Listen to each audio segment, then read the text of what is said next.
Kali ini kita akan membahas mengenai password email ya.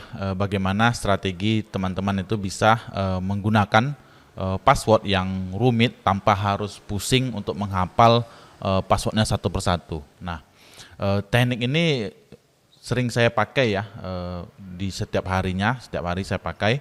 Dimana ketika saya registrasi ke suatu situs atau membuat password untuk situs tertentu atau aplikasi tertentu, saya tidak pernah mengingat password yang saya buat. Jadi saya tidak pernah mengingatnya, saya tidak tahu password Gmail saya, password YouTube saya, password email saya nggak tahu, password website saya juga saya nggak tahu. Jadi saya hanya mengingat satu password, di mana password ini saya gunakan untuk login ke aplikasi password manager. Nah, password manager itu ada banyak ya. Satu ada namanya Bitwarden.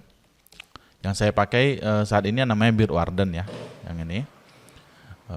Ada juga yang LastPass.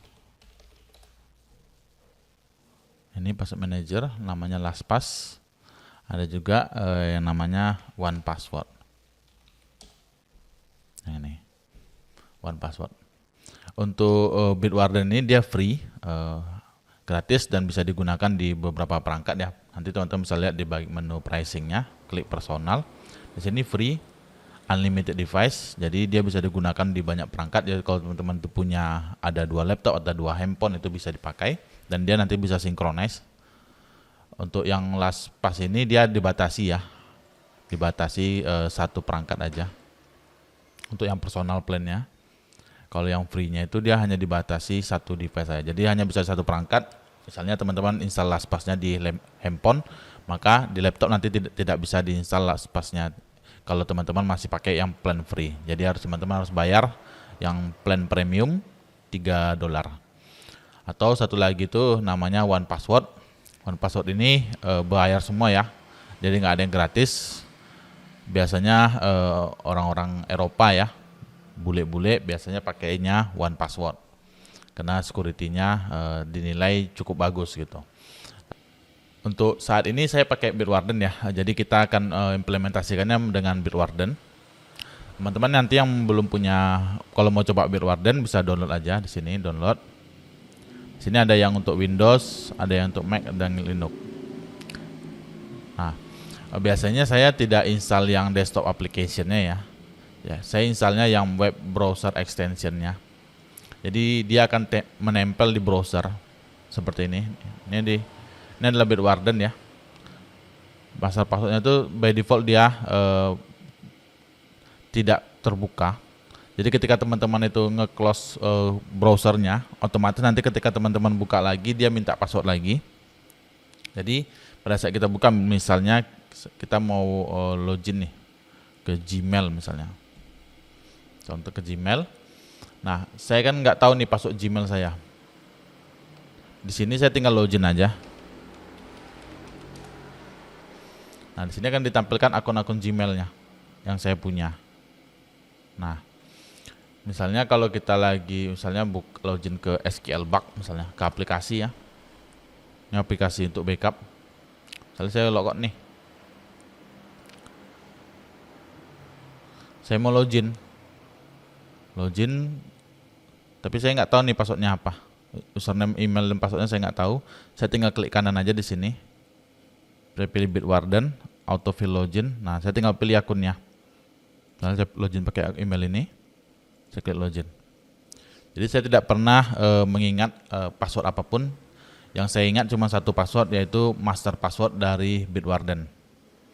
Nah, kalau saya mau buat password yang rumit misalnya, saya tinggal buka open new tab, saya klik kanan lagi di sini, pilih Bitwarden, saya pilih sini generate password copy. Nah, saya klik, lalu saya buka di Notepad misalnya.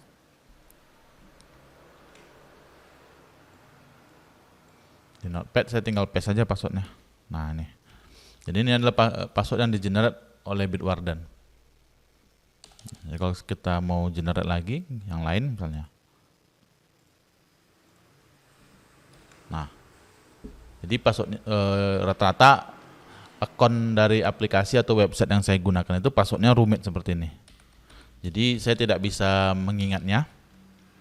Tapi saya tidak perlu khawatir karena semua passwordnya saya simpan di Bitwarden. Nah, Lalu bagaimana kalau kita itu tidak mau menyimpan password? Katakanlah misalnya kita mau menyimpan notnya itu tapi eh, ada passwordnya juga, ada PIN misalnya gitu. Misalnya kayak Bank Mandiri misalnya. PIN-nya kita mau bikin catatan misalnya. PIN-nya 772189 gitu. Nah, kita bisa simpan ini. Kita copy aja. Lalu kita buka Bitwarden-nya yang ini. Bitwarden. Lalu kita bisa tambahkan. Klik tambah di sini. Di sini kita pilih secure note. Jadi bukan import, tabnya bukan login tapi secure note. Nah, kita bisa misalkan bank misalnya. Nah, kita bikin sini note-nya tadi. Lalu kita save. Nah, jadi kalau kita mencari nanti kita bisa ketik bank aja. Sini ada muncul nih secure note-nya. Nah, ini. Dan ini dia lebih secure ya daripada teman-teman tuh membuat catatan di Notepad. Kalau di Notepad kan dia tidak ada enkripsi dan lain-lain, jadi bisa dilihat orang. Kalau di secure note ini dia terenkripsi.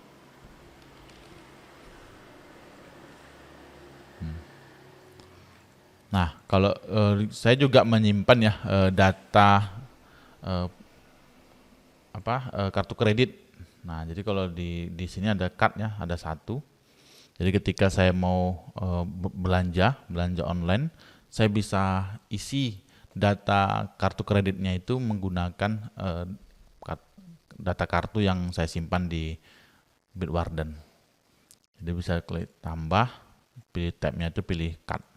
Nah, di sini teman-teman bisa masukin misalnya Adi, Nata, card holdernya di Nata, misalnya sini bank apa, BNI misalnya, nomornya berapa. Tinggal pilih aja misalnya Visa, expirednya misalnya tanggal berapa. Nah, sini bisa kita isi nih, nomornya berapa. Jadi begitu ya cara kita menyimpan password. Jadi buat teman-teman yang email passwordnya itu masih 123455 6789910 atau 098 atau ABCD atau QWERTY atau apapun itu yang gampang banget di tag orang ya. Jadi gampang banget diketahui orang. Saran saya segera diganti ya, diganti dengan password yang rumit seperti yang tadi ya. Seperti yang tadi misalnya kita generate di sini. Nah, yang seperti ini ya, rumit seperti ini, sehingga orang itu susah untuk menebak password kita. Jadi teknik serangan hacking yang paling simpel itu namanya brute force. Brute force ini konsepnya dia membuat semacam kamus, dictionary, daftar-daftar password. Nah, biasanya password yang umum digunakan orang kan QWERTY 0987654321 12345678990 gitu. Nah, ini dibikin dalam sebuah notepad atau biasa disebut dengan dictionary. Jadi ketika dia melakukan penyerangan di aplikasinya itu akan mencoba memasukkan password yang ada di dalam daftar dictionary-nya itu. Itu disebut serangannya namanya brute force. Jadi kalau kita bikin kombinasi password seperti ini yang 8 FG dan lain-lain ini sangat sulit untuk diserang. Baik itu menggunakan brute force pun metodenya sangat sulit. Karena di sini ada kombinasi angka, huruf besar, huruf kecil, ada simbol juga. Jadi sangat susah untuk ditebak. Jadi kalau teman-teman itu passwordnya masih password standar, saran saya segera diganti dan teman-teman nggak perlu ingat passwordnya. Passwordnya itu simpan aja di Bitwarden. Saya udah pakai Bitwarden ini lebih dari 4 tahun ya, belum ada pernah terjadi data saya bocor, jadi masih sejauh ini sangat aman. Oke, demikian ya mengenai password manager. Semoga ini membantu teman-teman untuk mengamankan akun-akun emailnya ataupun akun di aplikasi sosial medianya seperti Facebook, Instagram, dan juga di aplikasi-aplikasi perbankan lainnya misalnya ya.